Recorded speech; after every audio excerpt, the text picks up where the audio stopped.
Islamic History, 627, Battle of the Trench Part 3, The Ticking Clock. When we last left Abu Sufyan, he and his allied army were looking for a backdoor into Medina. The obvious choice was in southern Medina, the only tribe not allied with Muhammad, the neutral tribe, a Jewish tribe called the Banu Qurayza. If they could turn the Banu Qurayza against Muhammad, there would be two major advantages that this would secure. The first, if the Banu Qurayza attacked Muhammad's forces, the Muslims would have to pull many soldiers away from the trench, and maybe enough to allow for a mass crossing for the Allied army. And number two, the Banu Qurayza controlled the fortresses making up the city's border to the south.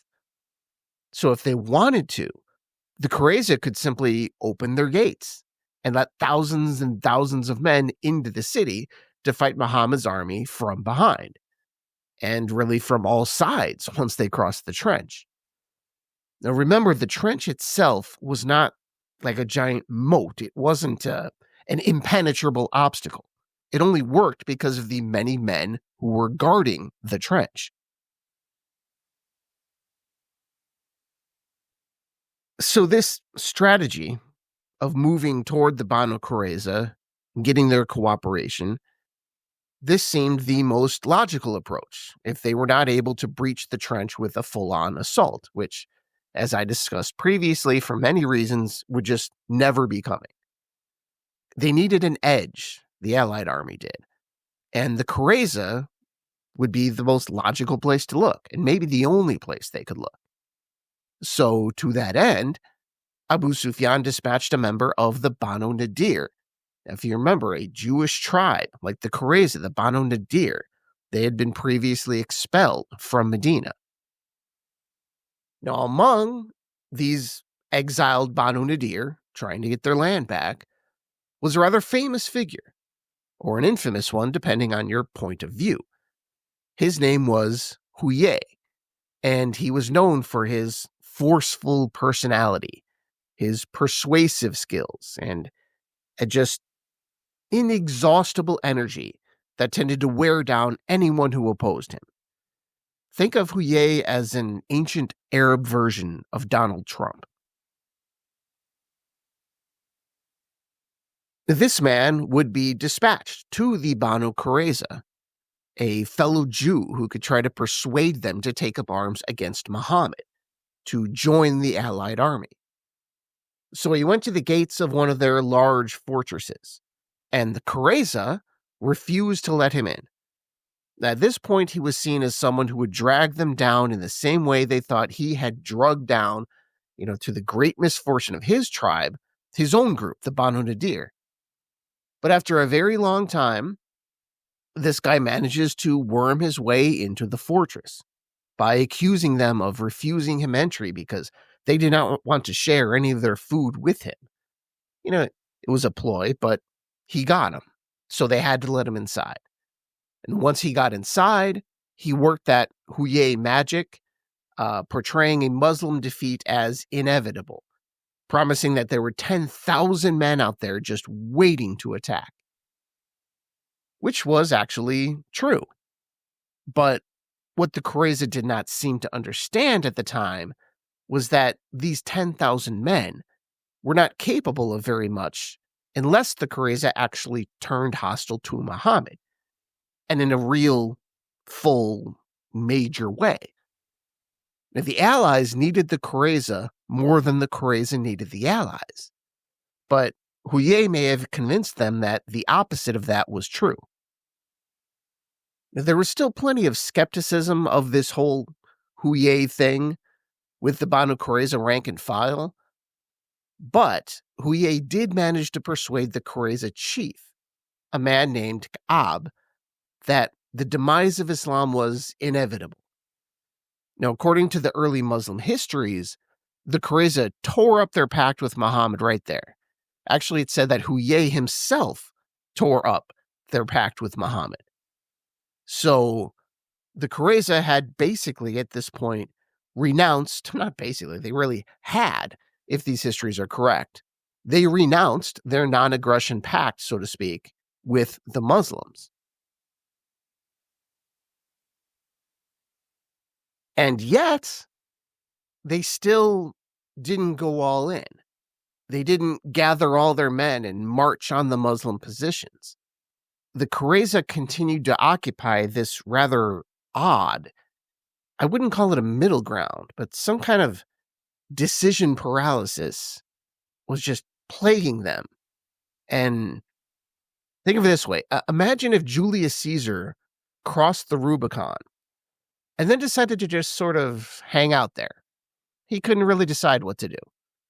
Or if Hitler tore up his non-aggression pact with Stalin and then just kind of hung around in Poland to see what would happen.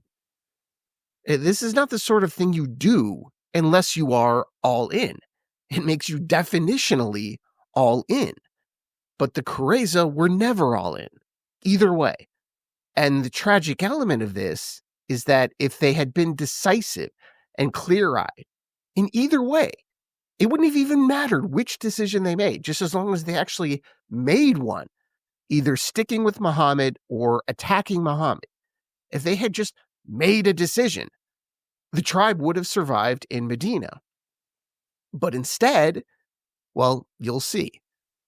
They had two doors available to them, but instead of walking through one door or the other, they just smacked their heads on the framing in between. And this weak leadership, they were almost bullied into tearing up their non-aggression pact and then still not going all the way, is utterly baffling from the high perch of history, this inability to just do one thing or the other. But they weren't prepared to move on, but history marches on regardless, and it just chewed them up.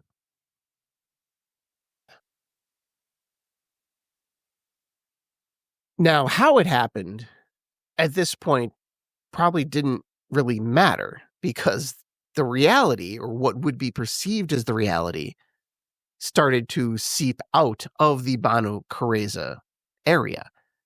This would be the reality everybody lived in, because word began to spread. The Qurayza had renounced their pact with Muhammad. But did they attack? No. Now, Muhammad sent a token force, a few hundred, just to keep an eye on the Qurayza. But the Qurayza didn't want to go all in on a coordinated attack. They feared that if things went badly, the Allied army would simply leave them high and dry. They actually wanted hostages before attacking the Muslims, meaning hostages from the major tribes of allies, those people on the outside of the city, to guarantee that they were all in on this attack. Now, in some circumstances, this is reasonable. But in this situation, the Qurayza leadership was displaying a gobsmacking level of naivety and really plain old stupidity. It just blows me away how little insight they had into the true situation here. The Qurayza were reluctant to go all in. They were trying to hedge their bets. But what they didn't understand was that they were already all in. There were no hedges available. They had already placed a bet they needed to ride. It was clearly allies or bust here. But at no point did the Qurayza ever act like it.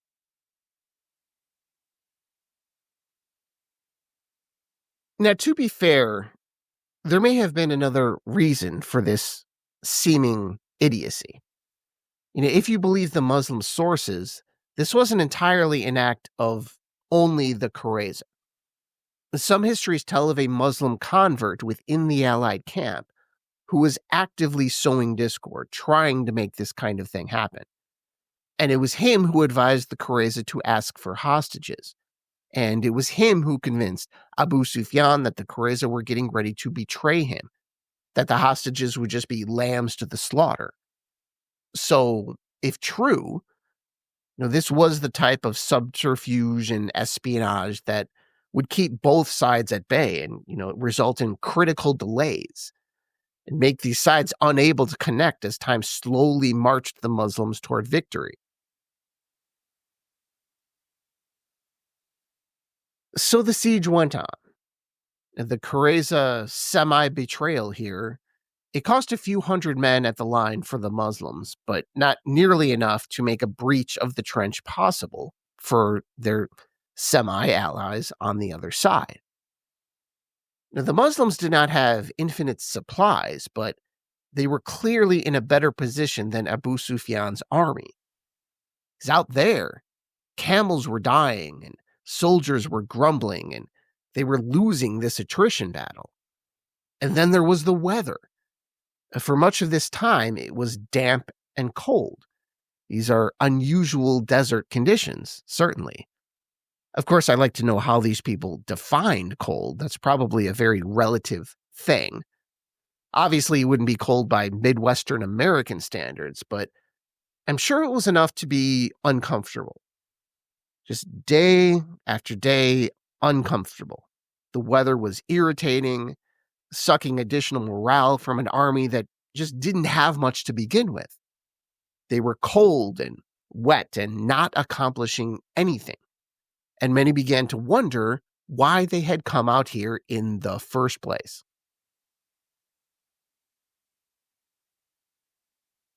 Now, when thinking about this allied army, outside and cold and wet and irritated, it's really important to think about their motivation.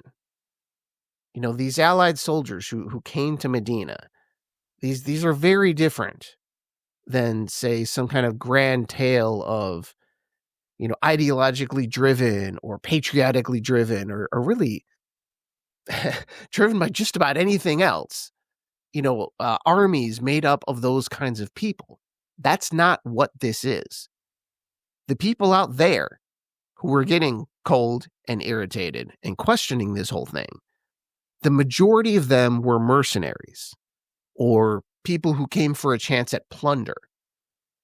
Now, as that payoff seemed more and more unlikely, this trip began to look more like just an unnecessary expense, a failed business venture, certainly not worth dying for.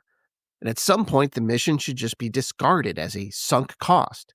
It's like, all right, this isn't working, cut bait. And the people who were thinking that out there, it was probably a majority.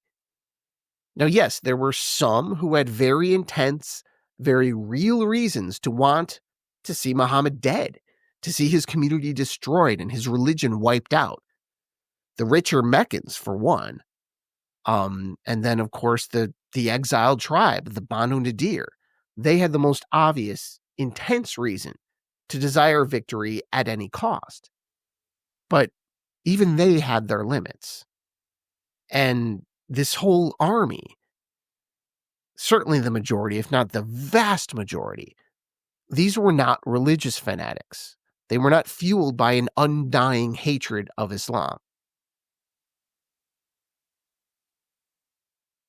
And we need to remember that when going through these histories, because often we run into a very cartoonish version of Muhammad's enemies, which makes sense because the enemies of Muhammad's enemies are the ones who ended up writing the history.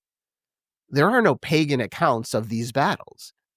Without the religious component, and without what Islam would eventually become, these would be seen as small skirmishes in a part of the world that just didn't really matter all that much. Without the religious component, we probably wouldn't even know all these years later that these battles even happened. No one would care.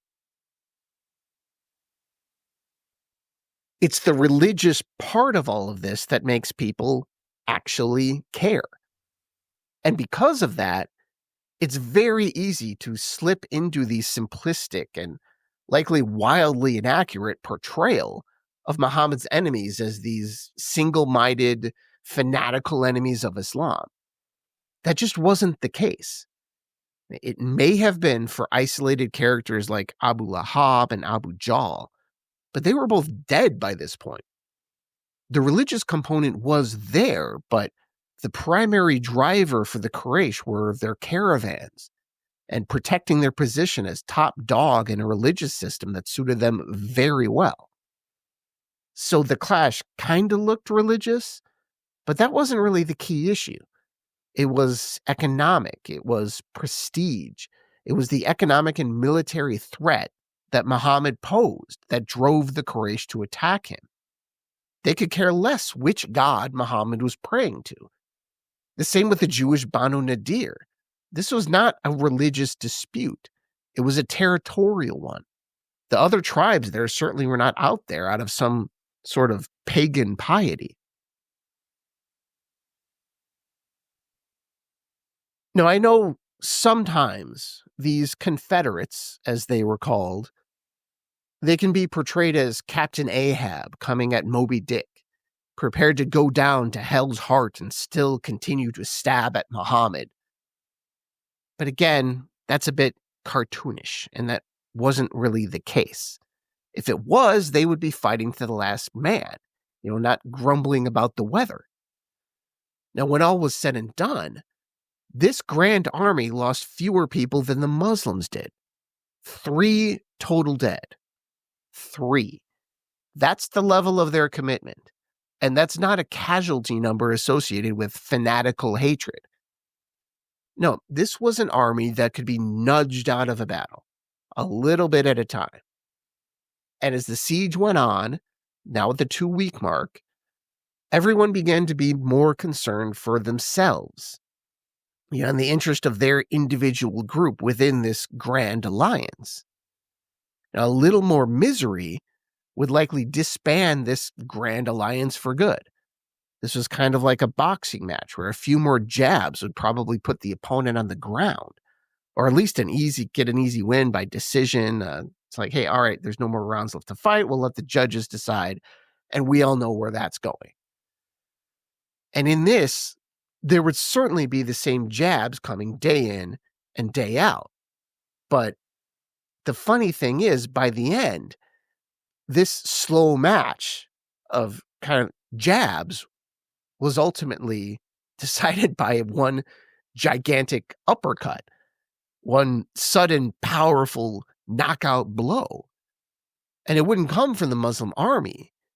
It would actually come from the weather.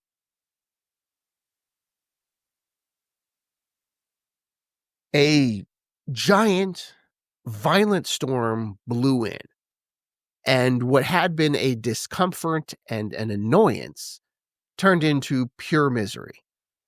The wind was so strong and so persistent that it blew away every single tent in the Allied encampment. The Allied soldiers, exposed to the elements in the worst possible way you can be exposed to the elements, they had to huddle together for warmth. Now, the precise moment, or the first person to leave the battle, this is probably not known, or at least not known for sure. But there are, if you believe them, some dramatic accounts of Abu Sufyan being the very first to make the decision to leave, just clumsily mounting his camel and taking off so fast he forgot to untie the poor thing, and giving a speech to the effect of, "Our animals are dying. The Banu Qurayza not only failed us, but they have likely betrayed us. And now this.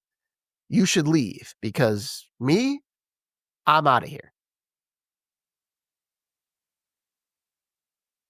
Now, that particular story, if you believe it, comes to us from Hudhaifa ibn al-Yaman, one of Muhammad's companions. Now, his mission that night was to spy on the enemy camp, and this was just something he said he heard and he saw. And whether you believe the transmission of this is up to you. This is in the histories, but I don't think he made any hadith collections. Keep in mind, Hudayfa also describes the night in question as the darkest night imaginable, and a camp with no tents and no fires on account of the wind. Now, how did he see all of this? Now, I could be missing something here. It's totally possible, but just fair warning, this episode just kind of sets off my history skeptic alarm. Not that how they left is terribly important, but that detail just kind of rings that little bell that says, I don't know. But however it happened, it happened. The army had clearly decided to disband during the night, or at least at the break of dawn.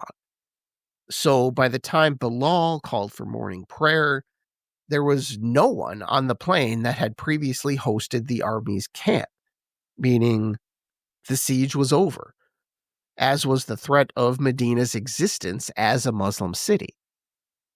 Now, the battle itself goes down in history as a stalemate, but this was obviously a Muslim victory. The Muslims were on the front foot, and as for the key players in this grand alliance, they accomplished none of their goals. Zero. Nothing. Their undesirable situations were now permanent. The Quraysh were no longer the Quraysh. They had lost their Syrian caravans and their vaunted position in Arab society, at least for maybe a decade or so. But again, the Quraysh would no longer, I should rephrase that. The Quraysh would once again be the Quraysh, but not in the same way they were the Quraysh. And certainly not in the way that Abu Sufyan wanted them to be the Quraysh. This would all be brought under an Islamic umbrella, and pretty fast, but that's not important right now. Also, wildly failing would be the Banu Nadir. They would never be returning to Medina.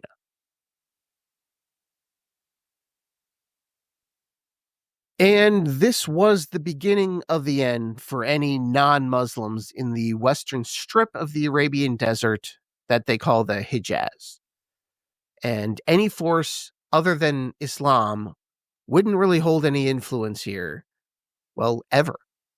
Within a decade of this battle, Islam's power would be so total, so complete, that the Caliph Umar felt comfortable expelling all non-Muslims from the Hijaz, which was a religious cleansing that has lasted to this very day. If I'm not a Muslim, so if I wanted to, I could not even set foot in that part of land. It's illegal. And it was this battle that started Islam on the road to that kind of total power. An offensive explosion from the desert that was so sudden and so expansive, it would end up rivaling the campaigns of guys like Alexander the Great and later on Genghis Khan.